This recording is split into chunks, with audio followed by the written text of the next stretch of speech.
Hello प्यारे दोस्तों। आज हम इजहार मोहब्बत एक रोमांटिक प्रेम कहानी का एक तीसरा भाग लेकर आ गए हैं। तो चलिए आज की कहानी को शुरू करते हैं। लावण्य को गहरी सोच में डूबा देखकर शिवांश ने उसके माथे पर किस किया और कहा, लावण्य प्लीज मान जाओ, बस एक मौका और। मैं बस तुम्हारे ही साथ रहना चाहता हूँ। ये कहकर उसने फिर से लावण्य को किस कर लिया, मगर लावण्य जोर जोर से रोने लगी। इन आंसुओं के पीछे की वजह क्या थी? शिवांश ने लावण्य को देखा जो बुरी तरह से रो रही थी और इसकी वजह वो समझ नहीं पा रहा था। उसने लावण्य का चेहरा हल्की से थपथपाया और कहा, लावण्य। लावण्य ने सिसकते हुए कहा, नो, इट्स हर्ट। शिवांश ने पूछा, अभी तो मैंने कुछ किया ही नहीं, तो फिर कहाँ दर्द हो रहा है तुम्हें? और मैं तुम्हें हर्ट क्यों करूँगा? लावण्य ने धीरे से अपनी आंखें खोली और कहा, जब सर्जरी हो रही थी ना, तो मुझे बहुत दर्द हुआ था। वो दर्द मुझसे सहन नहीं हो पा रहा था, मगर मुझे किसी तरह से सहना पड़ा।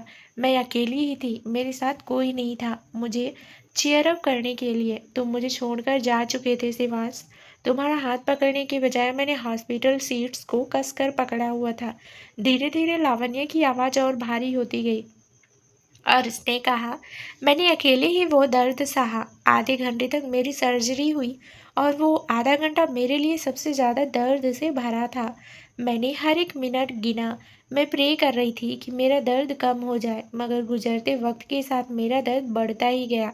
लावण्य ने शिवांश से पूछा, वो तुम ही थे ना जो मुझे हॉस्पिटल ले गए थे? तो फिर तुम मुझे छोड़कर अवीरा के पास क्यों चले गए? जानते हो, जब मैंने अवीरा का हंसता हुआ चेहरा देखा तो मुझे लगा कि मैं तुम्हारे लिए किसी मजाक से कम नहीं हूँ। तुमने मेरे साथ ऐसा क्यों किया शिवांश? शिवांश के पास इस बात का कोई जवाब नहीं था। वो तो बस गिल्ट में डूबा हुआ था। लावण्य ने थोड़ी सख्त आवाज में कहा, तुम कहते हो कि मैं तुम्हारे लिए अवीरा से ज़्यादा ज़रूरी हूँ, मगर सच तो ये है कि तुम्हारे दिल में अवीरा की जो जगह है वो मैं कभी ले ही नहीं पाई। अवीरा कहती है कि मैं बस उसका रिप्लेसमेंट हूँ, जबकि सच ये है कि मैं उसकी सब स्टूपिड सब्स्टिट्यूट तक नहीं हूँ। लावण्य ने थोड़ी देर पहले जो शराब पी थी, ये उसी का असर था। बाकी दिन की बात होती तो लावण्य ये सब कुछ नहीं कह पाती, मगर आज नशे का फायदा उठाकर उसने सब कुछ बोल डाला। लावण्य ने थोड़ा डिस्पैरेट टोन में कहा, नहीं, मैं अपने साथ ऐसा दोबारा नहीं होने दे सकती। मैं तुम्हें करीब आने नहीं दे सकती। तुम हर बार मुझे हर्ट करते हो और अब मैं हर्ट नहीं होना चाहती। शिवांश तो हैरान परेशान सा अपनी जगह पर ही बैठा रह गया। लावण्य की बातें शिवांश के लिए काफ़ी डिस्टर्बिंग थी। लावण्य ने कितना दर्द सहा था। क्या वो रात इतनी बुरी थी जो लावण्य आज तक उसे नहीं भुला पाई थी? इतनी बुरी कि अब इंटीमेसी से भी लावण्य घबराने लगी थी। उस किस्से को कई महीने बीत चुके थे, मगर आज आज जाकर लावण्य ने शिवांश से अपना एक्सपीरियंस और दर्द शेयर किया। वैसे तो लावण्य शराब के नशे में थी और शिवांश चाहता तो वो लावण्य को आराम से सेड्यूस करके उसके साथ इंटीमेट हो सकता था, मगर वो नहीं चाहता था कि सुबह उठने के बाद लावण्य उससे नफरत करे।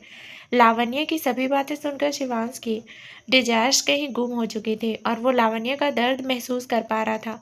वो लावण्य को कंफर्टेबल फील करवाना चाहता था, इसलिए शिवांश ने उसे अपनी बाहों में ले लिया। उसने लावण्य की पीठ थपथपाते हुए कहा, अब कभी दर्द नहीं होगा लावण्य।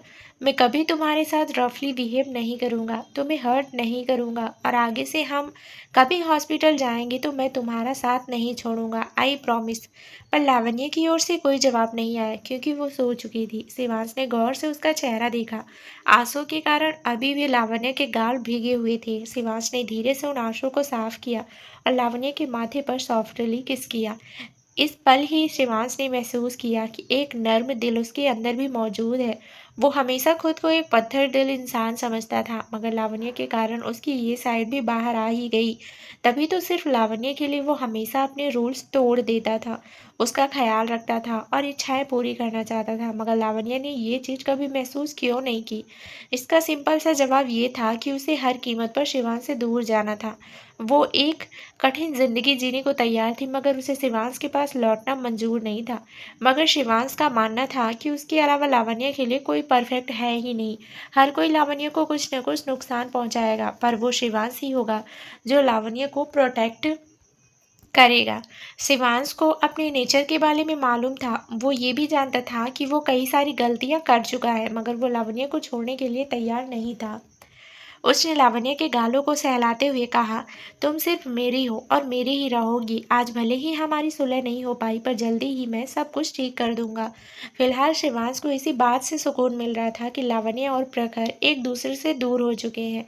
उनका ब्रेकअप हो चुका था, जिसका मतलब शिवांश का लव रिवेल उसके रास्ते से हट चुका था। बस इसी बात की खुशी थी शिवांश को। उसने लावण्य को बेडरूम में आराम से बेड पर लिटाया और शावर लेने चला गया। उसका यहाँ से लौटने का कोई प्लान नहीं था, इसलिए वो लावण्य के बगल में ही लेट गया। आज लावण्य शिवांश की बाहों में थी तो उसे काफी सुकून मिल रहा था। इसी सुकून को तो वो कब से तलाश रहा था। शिवांश ने मुस्कुराते हुए कहा, गुड नाइट लावण्य।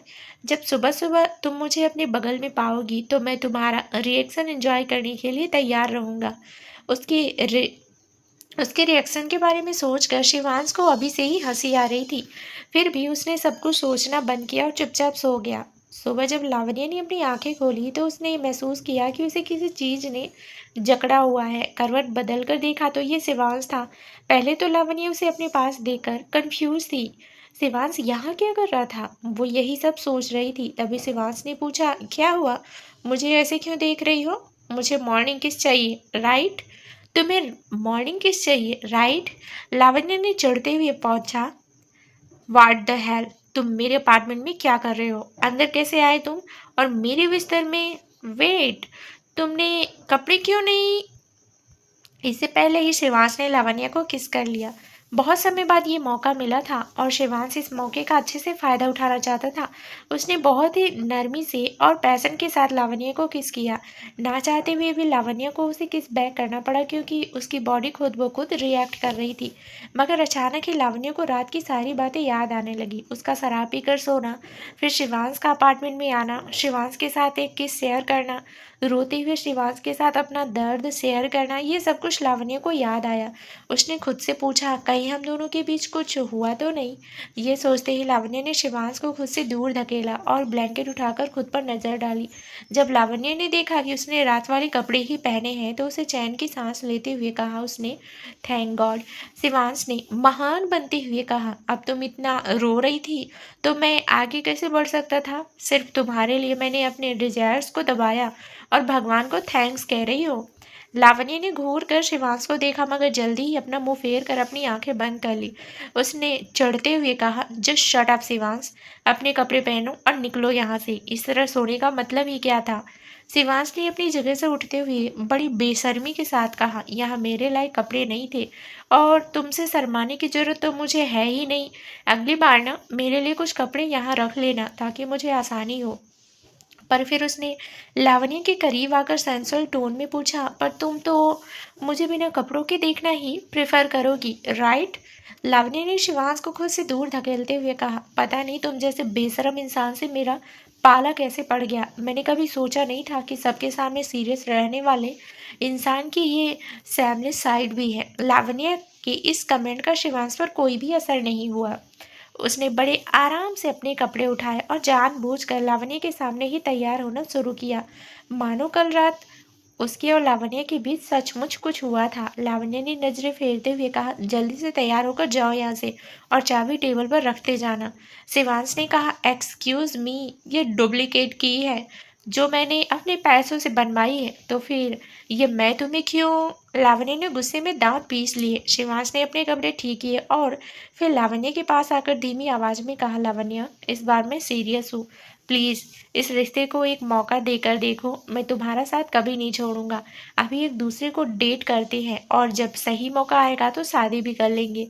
मैं झूठ नहीं कह रहा, जस्ट ट्रस्ट मी, ओके?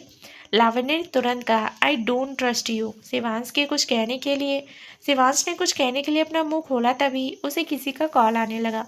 लावण्य ने फोन पर नजर डाली तो अरविंद का कॉल आ रहा था। शिवांश ने थोड़ा हिचकिचाते हुए लावण्य की तरफ देखा, मगर लावण्य ने कहा, मुझे मत देखो और कॉल रिसीव करो।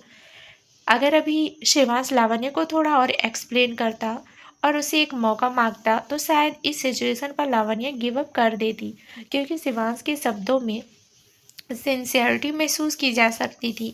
पर अरविंद का कॉल लावण्य को रियलिटी में ले आया था। लावण्य अपनी जगह से उठकर बाथरूम में चली गई और शिवांश भी उसके पीछे पीछे आ गया। उसने जानबूझकर फोन स्पीकर मोड पर डाला, लावण्य को ये दिखाने के लिए कि इस बार वो अरविंद की कोई बात नहीं मानेगा। पर यहीं पर शिवांश ने गलती कर दी थी। फोन के दूसरी साइड से अरविंद की आवाज आई, हेलो शिवांश, मैं दिल्ली में हूँ। अवीरा ने अपना हाथ काट कर सुसाइड करने की कोशिश की, जिस वजह से उसका काफ़ी खून बह गया और उसे अर्जेंटली बहुत सारे खून की ज़रूरत है। तुम्हें तो मालूम ही है कि उसका उसका रेड ब्लड टाइप है, जो इस वक्त हॉस्पिटल में अवेलेबल नहीं है। तुम्हारा भी तो सेम ब्लड टाइप है ना, तो प्लीज़ यहाँ आ जाओ और अवीरा को बचा लो। ये सुनकर शिवांश चौंक गया। उसने लावण्य को देखा, जो खुद एक पल के लिए जम गई थी, मगर लावण्य ने दोबारा ब्रश करना कंटिन्यू किया और शिवांश को बाथरूम से बाहर धकेल कर उसके मुंह पर ही जोर से दरवाजा बंद कर दिया। लावण्य ने खुद से कहा, अवीरा यानी शिवांश के पहले प्यार ने अपनी जान लेने की कोशिश की। दोनों का ब्लड टाइप भी सेम है, वाओ। पर मुझे इससे क्या, शिवांश मेरा कुछ नहीं लगता। उसे जहाँ जाना है, जिसकी जान बचानी है, वो जाकर उसे बचा सकता है। आई डोंट केयर वो अवीरा की जान बचाए या उसी से शादी करे, इस बात से मुझे कोई मतलब नहीं। लावण्य श्योर थी कि शिवांश अवीरा के पास जरूर जाएगा, इसलिए वो ज़्यादा कुछ ना सोचते हुए दोबारा अपनी मॉर्निंग रूटीन पर लग गई। वहीं शिवांश अब गुस्से से भर उठा था। उसे अवीरा पर, अरविंद पर, खुद पर और अपनी पूरी फैमिली पर गुस्सा आ रहा था, जिसके कारण वो इस सिचुएशन में था। जब शिवांश ने काफ़ी देर तक कुछ नहीं कहा तो अरविंद ने हिचकिचाते हुए पूछा, तुम आ रहे हो ना शिवांश? शिवांश ने सर्द लहजे में कहा, मैं जानता हूँ कि आपने एक बार प्रीति की जान बचाई थी, जिसके कारण मेरा पूरा परिवार आपका आभारी है। इसलिए इस मोमेंट पर मुझे भी अवीरा की मदद करनी चाहिए, मगर बात ऐसी है कि मैं बहुत व्यस्त हूँ, इसलिए मैं दिल्ली नहीं आ सकता। ऐसा करता हूँ कि मैं यहीं हॉस्पिटल चला जाता हूँ और ब्लड कलेक्ट हो जाने के बाद रोनित से कहकर प्लेन के जरिए खून भिजवा दूंगा। अरविंद तो चाह रहे थे कि शिवांश खुद दिल्ली आ जाता ताकि अवीरा के करीब रह सके, जिससे अवीरा बेहतर महसूस करे, मगर शिवांश को फोर्स नहीं किया जा सकता था और अभी के लिए वो जितना कर रहा था उतना काफ़ी था, क्योंकि अभी अवीरा का जिंदा रहना जरूरी था। शिवांश ने कॉल डिस्कनेक्ट किया और फिर रोनित से कहकर हॉस्पिटल में कुछ अरेंजमेंट्स करवाए ताकि वो ब्लड डोनेट करने जा सके। तभी लावण्य बाथरूम से निकलकर किचन की ओर चली गई। शिवांश ने जल्दी से कॉल डिस्कनेक्ट किया और लावण्य के पीछे पीछे चला गया। उसने किचन में काम कर रही लावण्य को पीछे से हक करते हुए पूछा, क्या तुम गुस्सा हो? लावण्य ने बड़े आराम से खुद को शिवांश की पकड़ से आज़ाद करते हुए कहा, ना तो मुझे तुमसे गुस्सा होने का कोई हक है और ना ही मैं गुस्सा होना जरूरी समझती हूँ। इसकी कोई ज़रूरत भी नहीं है वैसे। शिवांश ने उसे अपनी ओर घुमाते हुए कहा, मतलब तुम गुस्सा हो? शिवांश लावण्य को मनाना चाहता था, उसे स्पेशल फील करवाना चाहता था, इसलिए उसने लावण्य को कसकर हक कर लिया। लावण्य ने खुद को शिवांश की पकड़ से छुड़ाते हुए कहा, तुम्हें जाना भी है Shivansh? Avira must be waiting for you. Shivansh ने शरारत से कहा, नहीं, मैं तब तक कहीं नहीं जाऊंगा जब तक तुम बेहतर महसूस ना करने लगो। तुम्हें बेहतर कैसे महसूस करवाना है ये मुझे अच्छे से आता है, इस काम में मैं एक्सपर्ट हूँ, इसलिए तुम बस एंजॉय करो। ये कहकर शिवांश ने अपनी होठों को हल्के से लीक किया, मगर लावण्य उसकी इस हरकतों से चिढ़ रही थी। अवीरा के नाम से पहले ही उसका दिमाग खराब हो रखा था और अब शिवांश उसे अकेला छोड़ने को तैयार नहीं था। लावण्य ने गुस्से से पूछा, तुम यहाँ से चले क्यों नहीं जाते शिवांश? जब मैंने कहा कि मुझे तुम्हारी जरूरत नहीं है, मुझे तुमसे कोई रिश्ता नहीं रखना, तो तुम समझते क्यों नहीं हो? शिवांश ने दांत पीसते हुए कहा, क्योंकि मैं इस बात को नहीं मानना चाहता। मैं तुम्हारी किसी बात पर यकीन नहीं करता, क्योंकि तुम कहती कुछ और हो, मगर तुम्हारे एक्सप्रेशन मुझे सब सच बता देते हैं। मैं मान ही नहीं सकता कि ब्रेकअप के बाद एक भी बार तुम्हारा मेरे पास आने का मन नहीं हुआ। लावण्य ने सफाल लहजे में कहा, नहीं, कभी भी नहीं। मुझे अभी भी लगता है कि हमारा एक दूसरे से दूर होना ही बेस्ट था और बेस्ट है। I don't need you Shivansh, और जिसे तुम्हारी जरूरत है वो हॉस्पिटल में है। शिवांश ने लावण्य की आंखों में देखा, जो बता रही थी कि जो भी लावण्य ने कहा वो सच है। हाँ, वो शिवांश से प्यार करती थी, मगर वो उसके पास नहीं लौटना चाहती थी, क्योंकि शिवांश अनजाने में भी उसे हर्ट कर ही देता था। लावण्य की आंखों का सूनापन देखकर शिवांश को ऐसा लगा जैसे वो हार गया है। शिवांश को कुछ समझ नहीं आ रहा था, इसलिए उसने लावण्य को किस कर लिया। शिवांश किसी भी कीमत पर लावण्य से दूर होने को तैयार नहीं था और कुछ न कुछ करके वो उसे पाना चाहता था। उसने कहा, बस एक मौका Lavanya, let me stay by your side. इस बार तुम्हें शिकायत का कोई मौका नहीं मिलेगा, एक बार मुझ पर भरोसा करके तो देखो। लावण्य ने आराम से खुद को शिवांश की बाहों से आज़ाद किया और कहा, नहीं शिवांश, मैं पछताना नहीं चाहती। हमारा बहुत पहले ही ब्रेकअप हो चुका है और अब मैं तुम्हारे करीब आना नहीं चाहती। मुझे तुम्हारा खिलौना नहीं बनना। ये कहकर लावण्य ने शिवांश की ओर पीठ कर ली और कहा, मैं सिर्फ अपने लिए नाश्ता बना रही हूँ, तुम जा सकते हो। और हाँ, जाते जाते अपार्टमेंट की चाबी यहीं रख जाना। शिवांश कुछ कहना चाहता था, पर एक बार फिर उसे अरविंद का कॉल आने लगा। अगर शिवांश लावण्य के सामने अरविंद से बात करता तो लावण्य का गुस्सा बढ़ सकता था, इसलिए शिवांश ने फिलहाल के लिए चले जाना ही ठीक समझा। वो तो चला गया, मगर अब लावण्य का भी खाना बनाने में इंटरेस्ट खत्म हो गया था। वो चुपचाप लिविंग रूम में बैठ गई।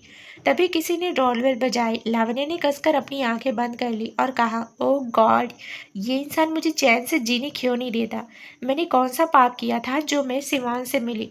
लावण्य को लगा कि शिवांश डोरबेल बजा रहा है, इसलिए वो अपनी जगह पर ही बैठी रही, ये दिखाने के लिए कि उसके दिल के साथ साथ घर के दरवाजे भी शिवांश के लिए बंद है। मगर डोरबेल शिवांश नहीं बल्कि रिति बजा रही थी। लावण्य ने जब दरवाज़ा नहीं खोला तो रिति ने बार बार डोरबेल को प्रेस किया और जोर जोर से दरवाज़ा खटखटाना भी शुरू कर दिया। तंग आकर लावण्य ने दरवाज़ा खोला तो वो रिति को देखकर चौंक गई। उसने कहा, आई एम सॉरी रिति, मुझे नहीं पता था कि ये तुम हो। रिति ने अंदर आते हुए कहा, वो तो तुम रहने ही दो, मगर मैंने नीचे शिवांश को देखा। आज वो कुछ ज़्यादा ही फ्रेश नज़र आ रहा है। वो यहाँ क्या कर रहा था? वेट, कहीं तुम दोनों ने पैचअप तो नहीं कर लिया? लावण्य ने नाम में सिर हिलाया और कहा, नहीं नहीं नहीं, शिवांश के साथ तो मैंने पैचअप नहीं किया, मगर प्रखर के साथ ब्रेकअप ज़रूर कर लिया। ये सुनकर रिति हैरान रह गई। उसे परीक्षित ने इस बारे में कुछ नहीं बताया था। बस रिति इतना जानती थी कि परीक्षित की फैमिली उसकी और रिति के रिश्ते के खिलाफ है, मगर यहाँ लावण्य और प्रखर एक दूसरे से अलग हो गए थे, इसलिए रिति को सारी चीज़ों के लिए ब्लेम करने लगी। उसने पूछा, सच बताओ, ये मेरे कारण हुआ ना? लावण्य ने नाम में सिर हिलाया और कहा, नहीं रिति, तुम्हारी तो बात ही नहीं आई बीच में। हम एक दूसरे के लिए परफेक्ट नहीं थे, इसलिए ब्रेकअप हो गया। वैसे भी प्रखर की शादी किसी और से पक्की हो चुकी है, तो तुम ये समझो कि उसकी माँ ने पहले ही कई ऑप्शंस रेडी रखे थे और वो अपने बेटे को मेरे साथ नहीं देखना चाहती थी, क्योंकि उन्हें मेरे पास्ट के बारे में कुछ पता लग गया था। रिति ने हाँ में सिर हिलाते हुए कहा, फेयर इनफ। फिर उसने पूछा, मैं दोबारा पूछ रही हूँ, शिवांश यहाँ क्या कर रहा था? कल रात तुम दोनों के बीच कुछ हुआ था? लावण्य ने गहरी सांस ली और कहा, कुछ नहीं हुआ रिति, मैंने रात को शराब पी ली थी, इसलिए मैं सो गई थी और शिवांश ने भी मेरे साथ कोई ऐसी वैसी हरकतें करने की कोशिश नहीं की। लावण्य को याद आया कि इस वक्त शिवांश हॉस्पिटल जा रहा होगा अवीरा को ब्लड डोनेट करने के लिए। पहला प्यार, rare blood type, same blood type, ये ट्विस्टेड लव स्टोरी लावण्य को बड़ा अजीब सा महसूस करवा रही थी। उसने रिति के साथ कुछ बातें करके अपना मन बहलाया। कुछ देर बाद रिति चली गई और लावण्य नाश्ता करके ऑफिस के लिए तैयार होने लगी, पर तभी निधि का लावण्य को कॉल आया। लावण्य ने कॉल पिक करते हुए कहा, हेलो माँ। निधि ने रोते हुए कहा, तुम्हारे पापा को कुछ हो गया है लावण्य। सुबह जब वो एक्सरसाइज कर रहे थे तभी वो बेहोश होकर गिर पड़े। मैं उन्हें हॉस्पिटल ले आई हूँ, मगर उन्हें होश ही नहीं आ रहा है और डॉक्टर्स का कहना है कि राजेश की कंडीशन बहुत क्रिटिकल है, जल्दी यहाँ पहुँचो, मुझे बहुत डर लग रहा है। ये सुनते ही लावण्य के हाथ से फ़ोन छूटकर नीचे गिर गया। वो जल्दी से अपने अपार्टमेंट से बाहर भागी और हॉस्पिटल पहुँच गई। लावण्य को पहले से ही बहुत डर लग रहा था और अब निधि को बुरी तरह रोते देख वो और ज़्यादा डर रही थी। उसने अपने पापा को देखा जो बिस्तर पर पड़े हुए थे। ऐसा लग रहा था जैसे उनकी सांसें ही रुक गई हों।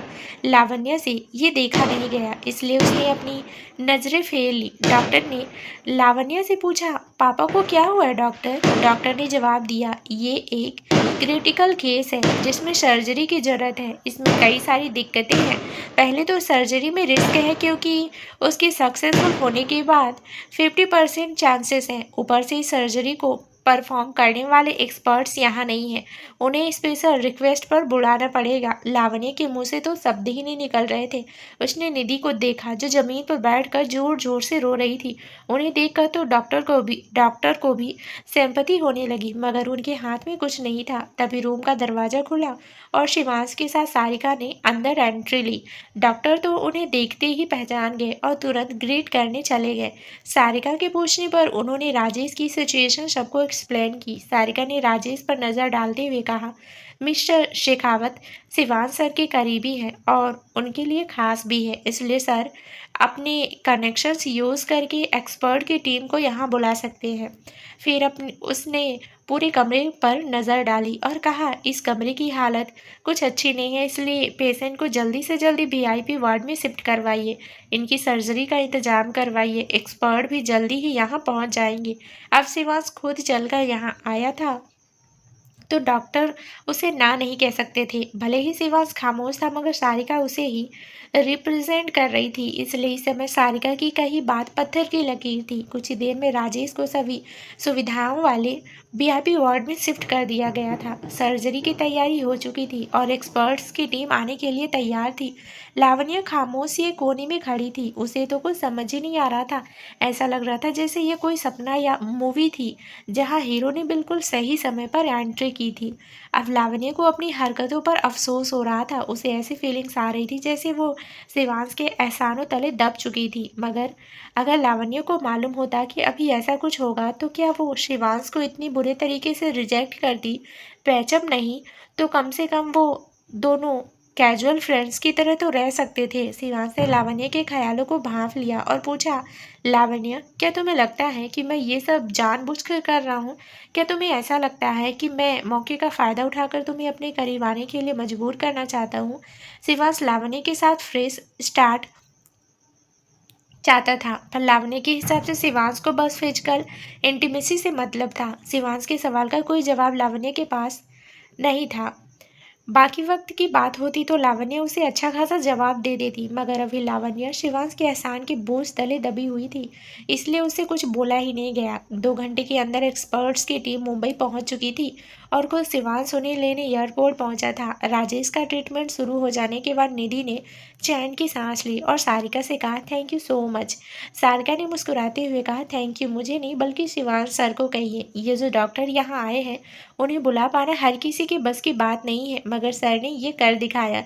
ये बात तो निधि भी मानती थी, इसलिए उन्होंने लावण्य से कहा कि फिलहाल के लिए शिवांश से कोई झगड़ा ना करे। लावण्य को ये बात मालूम थी शिवांश ने उसके ऊपर बहुत बड़ा एहसान किया, तो इसके बदले लावण्य उसके साथ ऊंची आवाज़ में भी बात कैसे कर सकती थी।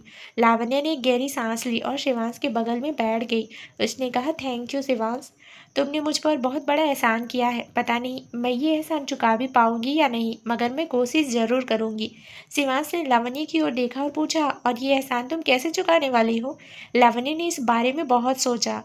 वो एक रिलेशनशिप के लिए तैयार नहीं थी और शिवांश को यही चाहिए था, पर लावण्य के हिसाब से शिवांश के लिए इंटीमेसी ज़्यादा ज़रूरी थी। इसलिए लावण्य ने सोचा कि वो शिवांश की फिजिकल नीड्स उसके साथ किसी रिश्ते में जुड़े बिना भी तो पूरी कर सकती है। उसने एक गहरी सांस लेते हुए कहा, मैं मानती हूँ कि तुमने बहुत सीरियस सिचुएशन में आकर मेरी मदद की और तुम्हारा एहसान मानती हूँ मैं, मगर मैं तुमसे इमोशनल अटैचमेंट्स नहीं रख सकती। शिवांश इस एहसास की कीमत मैं एक इमोशनल रिश्ते से नहीं चुका सकती। शिवांश ने पूछा, तो फिर तुम किस तरह की कीमत चुकाना चाहोगी? फिजिकल रिश्ते से? लावण्य ने अपने लिप्स को हल्के से बाइट किया और नजरें नीचे कर ली। ये सब काफ़ी एम्बैरेसिंग था। शिवांश ने लावण्य को घूर कर देखा। इस बार वो बिना किसी शर्त के लावण्य की मदद करने आया था, मगर लावण्य ने उसके इंटेंशन को गलत समझ लिया। शिवांश ने सर्द लहजे में कहा, तो ठीक है, तुम्हें यही चाहिए तो यही सही, मगर बाद में मुझे किसी और लड़की के साथ देखकर रोना मत। क्योंकि शिवांश ने लावण्य के करीब आकर धीमी आवाज़ में कहा, क्योंकि मैं तुम्हें सिर्फ बेडरूम में हमारे इंटीमेट मोमेंट्स के दौरान ही रोते हुए देखना चाहता हूँ। It's a turn on for me. ये कहकर शिवांश अपनी जगह से उठकर जाने लगा, मगर लावण्य ने उसका हाथ पकड़ते हुए कहा, शिवांश उसे लगा कि शिवांश नाराज होकर जा रहा है। लावण्य को इस बात का डर नहीं था कि शिवांश उसके पापा का इलाज रोक देगा, बल्कि उसे बस शिवांश का एहसान चुकाना था किसी भी तरह। लावण्य की आंखों में इस समय हल्के आंसू थे, जिन्हें देखकर शिवांश का दिल पिघल गया। उसने शरारत से कहा, अभी मूड नहीं है लावण्य, मैं कुछ देर आराम करने जा रहा हूँ। सुबह बहुत सारा ब्लड डोनेट करने के बाद अब कमजोरी महसूस हो रही है। अभी मेरे अंदर इतनी ताकत नहीं है कि मैं तुम्हें सेटिस्फाई कर सकूं। अगर इस मोमेंट पर तुम मुझे सेड्यूस भी करोगी तो भी मुझसे कुछ नहीं होगा। ये सुनकर लावणी का चेहरा शर्म से लाल हो गया और उसने चेहरा दूसरी तरफ घुमा लिया। राजेश का ऑपरेशन सक्सेसफुल रहा। रात भर में उनकी हालत में काफ़ी सुधार आ चुका था और सुबह उन्हें होश आ गया, जिस वजह से निधि और लावण्य ने चैन की सांस ली। निधि ने राजेश को शिवांश के बारे में बताया, जिसके बिना ये ऑपरेशन इम्पॉसिबल था। शिवांश ने जो कुछ भी किया उसके कारण राजेश और निधि उससे और ज़्यादा इम्प्रेस्ड थे। वो लोग बातें कर ही रहे थे, तभी किसी ने दरवाज़ा खटखटाया। निधि ने कहा, आई थिंक बाहर शिवांश है। लावण्य बेटा ज़रा दरवाज़ा तो खोलो। लावण्य ने हाँ में सिर हिलाया और दरवाज़ा खोलने चली गई, पर बाहर शिवांश के बजाय रोहित खड़ा था। लावण्य ने सर्द लहजे में पूछा, तुम यहाँ क्या कर रहे हो? रोहित ने जवाब दिया, मैं अंकल से मिलने आया हूँ। सुना है उनकी हालत बहुत ख़राब है। लावण्य ने कहा, रोहित तुम पहले ही हमें बर्बादी के कगार पर लाकर खड़ा कर चुके हो। हम किसी तरह सब ठीक कर पाए तो तुम फिर आ गए। तुम्हारी दिक्कत क्या है? तुम सब कुछ भूलकर आगे नहीं बढ़ सकते क्या? प्लीज़ हम सबसे दूर रहो, तुम पहले ही बहुत नुकसान कर चुके हो। रोहित ये बात नहीं मान सकता था। वो लावण्य को देखने के लिए, उसके करीब रहने के लिए डिस्पैरेट था। उसने पूछा, क्या तुमने शिवान से पैचअप कर लिया है? सुनने में आया है कि उसने ही ये सब कुछ अरेंज करवाया। क्या इतनी सी बात पर तुमने उसे दोबारा एक्सेप्ट कर लिया? लावण्य कहना चाहती थी कि ये रोहित के मतलब की बात नहीं है, पर तभी राजेश ने कहा, लावण्य रोहित को अंदर आने दो, मुझे उससे कुछ बात करनी है। लावण्य ने नाव में सिर हिलाया। वो नहीं चाहती थी कि उसके पापा रोहित से बात करें और फिर उनकी हालत पहले से ज़्यादा खराब हो जाए। राजेश ने कहा, बेटा उसे अंदर आने दो, बस कुछ देर के लिए। ना चाहते हुए भी लावण्य ने रोहित को रूम के अंदर आने दिया। रोहित अंदर आया। उसके हाथ में कुछ बैग्स थे, वो उसने टेबल पर रख दिए और राजेश के बिस्तर के पास आकर जमीन पर घुटनों के बल बैठ गया। राजेश ने लावण्य और निधि से कहा, तुम दोनों कुछ देर यहाँ से बाहर जाओ, मुझे रोहित से बात करनी है। मगर निधि और लावण्य अपनी जगह से हिलने तक को तैयार नहीं थे। राजेश ने कहा, प्लीज़। लावण्य ने हाँ में सिर हिलाया और निधि को अपने साथ लेकर चली गई। राजेश ने रोहित से कहा, तुम्हारे पापा मेरे बहुत अच्छे दोस्त थे। जब मुझे पता चला कि तुम और लावण्य एक दूसरे से प्यार करते हो तो मैं बहुत खुश हुआ, मगर पैसे और स्टेटस के पीछे दौड़ते हुए तुमने हमें जितना नुकसान पहुंचाया उसकी उम्मीद नहीं थी मुझे। पर कोई बात नहीं, इंसान के अंदर जिद होनी चाहिए, तभी वो आगे बढ़ सकता है। रोहित चुपचाप राजेश की बात सुनता रहा। राजेश ने कहा, तुम्हें लावण्य के साथ रिश्ता शुरू करना ही नहीं चाहिए था। जब तुम एक दूसरे से मिले तब तुम्हारे पास कुछ नहीं था, मगर आज तुम्हारे पास पैसा है, बड़ा नाम है, एक बड़े परिवार से तुम्हारा रिश्ता जुड़ा है, मगर फिर भी तुम खुश नहीं हो। पर क्यों? क्या तुम्हें अपनी हरकतों पर अफसोस हो रहा है? रोहित ने हाँ में सिर हिलाते हुए कहा, जी अंकल, हर दिन मुझे अपने किए का पछतावा होता है। प्लीज़ मुझे एक मौका दे दीजिए, मैं अपनी गलतियाँ सुधारना चाहता हूँ। राजेश ने एक ठंडी आंख भरते हुए कहा, अब बहुत देर हो चुकी है रोहित, मौका तुम्हारे हाथ से निकल चुका है। अगर तुमने कभी लावण्य से सच्चा प्यार किया था तो दोबारा उसकी नज़रों के सामने मत आना, इससे उसे सिर्फ और सिर्फ दुख ही होगा। इसी के साथ रोहित की आखिरी उम्मीद भी जा चुकी थी। उसने सोचा था कि क्या पता राजेश से बात करके वो लावण्य के करीब आ पाए, मगर राजेश ने खुद रोहित को लावण्य से दूर रहने के लिए कह दिया था। अब रोहित पछताने के अलावा कुछ नहीं कर सकता था। रोहित ने राजेश को मनाने की पूरी कोशिश की, मगर राजेश ने उसे पूरी तरह इग्नोर किया। वो अपनी बात पूरी कर चुके थे। राजेश के लिए लावण्य सबसे ज़्यादा ज़रूरी थी। भले ही वो उनकी अपनी बेटी नहीं थी, मगर फिर भी राजेश की जान बचती थी लावण्य में। वह ऐसा कुछ नहीं करना चाहते थे जिससे लावण्य को तकलीफ हो, इसलिए उन्होंने रोहित को लावण्य से दूर रहने के लिए कहा। थक हार कर रोहित राजेश को अकेला छोड़कर चला गया। जब वो कॉरिडोर से गुजरा तो उसे शिवांश नजर आया। शिवांश रोहित को देखकर कंफ्यूज सोच था, मगर फिलहाल के लिए उसने कुछ ना पूछना ही ठीक समझा। पर रोहित चुप नहीं रहा। रोहित ने कहा, ज़्यादा खुश होने की जरूरत नहीं है। अगर लावण्या मुझे एक्सेप्ट नहीं कर सकती तो वो तुमसे भी पैचअप नहीं करेगी। मैं चुप नहीं बैठूंगा, बल्कि कुछ न कुछ करके लावण्या को अपना बना ही लूंगा। शिवांश ने पूछा, क्या तुमने मुझे अपनी तरह बेवकूफ़ समझा है? तुम्हें लगता है मैं तुम्हारी तरह ये बकवास सुनकर डर जाऊंगा? रोहित ने कुछ नहीं कहा, बल्कि वो चुपचाप हॉस्पिटल से बाहर चला गया। शिवांश ने कुछ देर उसे जाते हुए देखा और फिर दीवार पर किक करते हुए कहा, डैम इट, पहले परीक्षित और अब ये रोहित। पहले पहले प्रण, अब ये रोहित। पता नहीं लावण्या के और कितने एडमायर्स हैं। शिवांश इन लोगों से डील करने के बजाय अपने और लावण्या के रिश्ते पर फोकस करना चाहता था, इसलिए वो सीधे राजेश के रूम में चला गया लावण्या के पेरेंट्स को इम्प्रेस करने के लिए। शिवांश ने राजेश और निधि से ही बात की, जबकि लावण्या और वो दोनों एक दूसरे की ओर देखना भी अवॉइड कर रहे थे। निधि और राजेश ने एक दूसरे को देखा, पर फिर लावण्या और शिवांश के बीच दखल ना देखना ही ठीक समझा। शिवांश ने अपनी जगह से उठते हुए कहा, मैं चलता हूँ, आप लोग लंच कीजिए और किसी चीज़ की ज़रूरत हो तो मुझे ज़रूर बताइएगा। लंच के बाद राजेश सो चुके थे। निधि भी पूरी रात नहीं सो पाई थी, इसलिए वो भी गहरी नींद में सो गई, जबकि लावण्या हाथ धोने के लिए बाथरूम में चली गई। वो टॉवल से अपने हाथ पोंछ ही रही थी, तभी कोई वॉशरूम के अंदर आया और दरवाज़ा लॉक कर दिया। लावण्या ने चौंकते हुए कहा, शिवांश। शिवांश ने लावण्या के करीब आते हुए कहा, शांत हो जाओ, बाहर तुम्हारे पेरेंट्स हैं। इतनी तेज आवाज़ करोगी तो वो जान जाएंगे। Just keep cute and enjoy. ये कहकर लावण्या ने शिवांश को रफली किस करना शुरू कर दिया। लावण्या ने उसे खुद से दूर धकेलने की कोशिश की, मगर शिवांश ने उसे अपनी बाहों में और कसकर जकड़ लिया। वो लावण्या को तब तक किस करता रहा जब तक उसका मन नहीं भरा। लावण्या को ऐसा लग रहा था जैसे उसकी पूरी बॉडी कमज़ोर हो गई हो। वो शिवांश की बाहों का सहारा लेकर अपनी जगह पर खड़ी थी, वरना कब की नीचे गिर चुकी होती। शिवांश की हालत भी कुछ ऐसी ही थी। उसका चेहरा लाल हो गया था और वो गहरी गहरी सांसें लेने लगा। कुछ देर बाद शिवांश ने पूछा, रोहित के यहाँ क्यों आया था? क्या कहा उसने? लावण्या ने धीमी आवाज में कहा, आई डोंट नो। शिवांश ने एक आईब्रो उठाते हुए पूछा, तुम मेरे सवाल का ठीक से जवाब नहीं देना चाहती या फिर तुम्हें और किसेस चाहिए? तुम इस सिचुएशन को एंजॉय कर रही हो ना? लावण्या ने शिवांश को हल्के से पंच किया और कहा, तुम बहुत बुरे हो शिवांश। तुम कहते हो कि तुम्हें मेरे साथ एक नई शुरुआत करनी है, पर तुम अभी भी मेरे शरीर से खेलना चाहते हो। ये नई शुरुआत करने का कौन सा तरीका है? शिवांश ने एक गहरी सांस ली और लावण्य के पूरे चेहरे को किस किया। वो लावण्य को इतने सॉफ्टली किस कर रहा था कि लावण्य किसी और ही दुनिया में खो गई।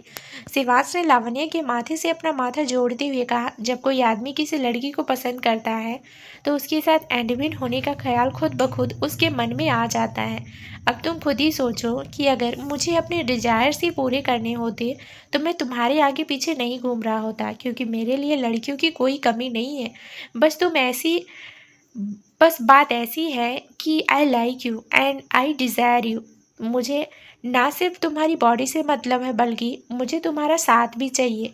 लावण्या बड़े गौर से शिवांश को देख रही थी। उसने शिवांश की आंखों में झांक कर देखा तो उसे कई सारे इमोशंस नजर आए, जिस वजह से लावण्या शिवांश की आंखों में ही कहीं खो गई। वहीं शिवांश लावण्या को इस तरह खोया देखकर मुस्कुराने लगा। उसने धीरे से लावण्या का हाथ पकड़ा और उसे अपने गाल पर रखकर आंखें बंद कर ली। ये मोमेंट शांति और सुकून से भरा हुआ था। होश में आने के बाद लावण्या को पूरी सिचुएशन का एहसास हुआ कि वो और शिवांश वॉशरूम में है, जबकि राजेश और निधि बाहर ही है। लावण्या को उनके जाग जाने का डर था, इसलिए उसने अपना हाथ पीछे खींचना चाहा, मगर शिवांश इसके लिए नहीं माना। उसने हस्की टोन में कहा, लावण्या, तुम चाहो तो मुझे अपना खिलौना समझ लो। तुम्हें मेरे साथ जो करना है करो, मैं कोई शिकायत नहीं करूँगा, ओके? लावण्या ने शर्म से अपनी नज़रें नीचे कर ली और शिवांश को खुद से दूर धकेला। इस करीबी के कारण लावण्या की सांसें भारी हो चुकी थी, इसलिए वो दीवार के सहारे खड़ी होकर खुद को नॉर्मल करने लगी। लावण्या पर अपना इस तरह का असर देखकर शिवांश मुस्कुराए बिना नहीं रह सका। लावण्या ने किसी तरह खुद को संभाला और कहा, तुम्हें जब भी मेरी ज़रूरत हो तो तुम मुझे बुला सकते हो। मैं तुम्हारे कॉल का इंतजार करूंगी। एक वक्त था जब लावण्य शिवांश का प्यार पाना चाहती थी, मगर अब नहीं। लावण्य हर्ट होने से डरती थी और ऊपर से अवीरा अभी भी उसकी जिंदगी में मौजूद थी। लावण्य को मालूम था कि अपनी और अवीरा के पेरेंट्स की गहरी दोस्ती के कारण शिवांश चाहकर भी अवीरा से पीछा नहीं छोड़ा सकता, और उसे न चाहते हुए भी हर बार अवीरा की मदद करनी ही होगी। सिर्फ लावण्य के लिए शिवांश ये दोस्ती खराब नहीं करेगा। इसका मतलब हर बार अवीरा नया जाल बिछाती रहेगी और शिवांश बिना कुछ सोचे समझे उसके जाल में फंसता रहेगा, और लास्ट में लावण्य ही हर्ट होगी। लावण्य को और दुख नहीं चाहिए था, इसलिए उसने शिवांश के साथ रोमांटिक रिश्ता ना रखना ही ठीक समझा। इस बार शिवांश गुस्सा नहीं हुआ, बल्कि उसने कहा, मैं किसी जरूरी काम से दूसरे शहर जा रहा हूँ 2 हफ्ते के लिए। दूसरे शहर से लावण्य के मन में सबसे पहले दिल्ली का ही ख्याल आया। उसने सोचा कि शायद शिवांश अवीरा के पास जा रहा है, और इस मोमेंट पर उसे अपना फैसला बिल्कुल ठीक लगा। मगर शिवांश ने लावण्य के ख्यालों को समझते हुए कहा, जयपुर जा रहा हूँ डार्लिंग। राजपूत ग्रुप कुछ प्रॉब्लम्स फेस कर रहा है, इसलिए उनके कुछ लीगल इश्यूज सॉल्व करने मुझे वहाँ जाना होगा। डोंट वरी, मैं दिल्ली कदम भी नहीं रखूंगा। ये सुनकर लावण्य ने शर्म से अपनी पलकें झुका ली। उसने अपनी सोच पर काफ़ी एम्बेरसमेंट फील हो रही थी। शिवांश ने लावण्य को ज़्यादा तंग नहीं किया, बल्कि वो इस बारे में सोच रहा था कि अब उसे लावण्य की बहुत याद आने वाली है। 2 हफ्ते बहुत ज़्यादा थे, क्योंकि पहले से ही कई महीनों से शिवांश लावण्य से दूर रह रहा था। शिवांश का बस चलता तो वो लावण्य को अपने साथ ही जयपुर ले जाता, ताकि खाली समय में वो लावण्य के साथ जयपुर एक्सप्लोर कर सके, बातें कर सके और कुछ नॉटी हरकतें कर सके। मगर ये पॉसिबल नहीं था, क्योंकि राजेश की तबीयत ठीक नहीं थी। अब शिवांश को किसी तरह ये 2 हफ्ते भी निकालने थे। शिवांश ने लावण्य के बालों से खेलते हुए कहा, रोनित मेरे साथ जाने वाला है। सारिका को मैं अपने साथ नहीं ले जाऊंगा, ताकि तुम्हें कोई प्रॉब्लम हो तो सारिका उसे हैंडल कर सके। लावण्य ने गहरी सांस लिया और कहा, थैंक यू। शिवांश ने उसके माथे पर किस करते हुए कहा, 2 घंटे बाद मेरी फ्लाइट है लावण्य। लावण्य ने शिवांश की आंखों में देखा। ऐसा लग रहा था जैसे वो लावण्य के कुछ कहने का इंतजार कर रहा है। लावण्य ने नर्म लहजे में कहा, have a safe journey. Shivansh ने मुस्कुराते हुए कहा, मैं तुम्हारे यही कहने का इंतजार कर रहा था। अच्छा, अब मैं चलता हूँ, तुम कुछ देर यहीं रहो और थोड़ी देर में बाहर आना। ये कहकर उसने लावण्य को पैशनेटली किस किया और फिर बाथरूम से बाहर चला गया। कुछ दिन बीत गए थे। शिवांश जयपुर जा चुका था, वहीं लावण्य अपने पापा का ख्याल रखने के साथ साथ स्टूडियो जाकर अपना काम भी संभाल रही थी। इसी दौरान रोहित भी 2-3 बार राजेश से मिलने आया, मगर राजेश ने उससे मिलने से साफ इनकार किया, और लास्ट में रोहित ने हार मानकर हॉस्पिटल आना ही छोड़ दिया। लावण्य के पेरेंट्स अक्सर शिवांश की बातें करते थे, मानो उन्होंने अभी से शिवांश को अपना दामाद मान लिया हो। पर शिवांश तो लावण्य की जिंदगी से गायब ही हो गया था। ना कोई कॉल, ना ही कोई मैसेज, बस लावण्य को उसकी तस्वीरें अखबार में देखने को मिल जाती थी।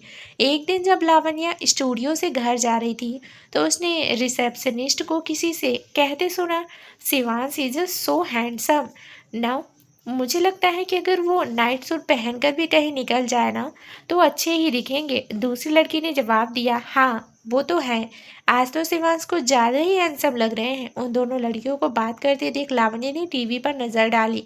आज राजपूत ग्रुप की ऑनर ने बहुत बड़ी पार्टी रखी थी। शिवांश ने सक्सेसफुली उनका केस सॉल्व कर दिया था, जिसकी खुशी में मिस्टर महेंद्र राजपूत ने बहुत बड़ा इवेंट ऑर्गेनाइज किया था। और ऑफ कोर्स शिवांश यहाँ चीफ गेस्ट था, क्योंकि उसके बिना ये सब पॉसिबल नहीं था। अचानक ही लावण्य के मन में सवाल उठा, शिवांश अकेले ही पार्टी अटेंड कर रहे हैं। पास्ट में शिवांश या तो किसी फीमेल पार्टनर के साथ कोई पार्टी अटेंड करता था, या फिर वो लड़कियों से घिरा हुआ होता था, मगर आज लावण्य को शिवांश के आसपास कोई लड़की देखने को नहीं मिली। इस पार्टी में कई सारी फीमेल सेलिब्रिटीज भी आई थी, मगर शिवांश इन सभी से अच्छी खासी दूरी बनाकर खड़ा था।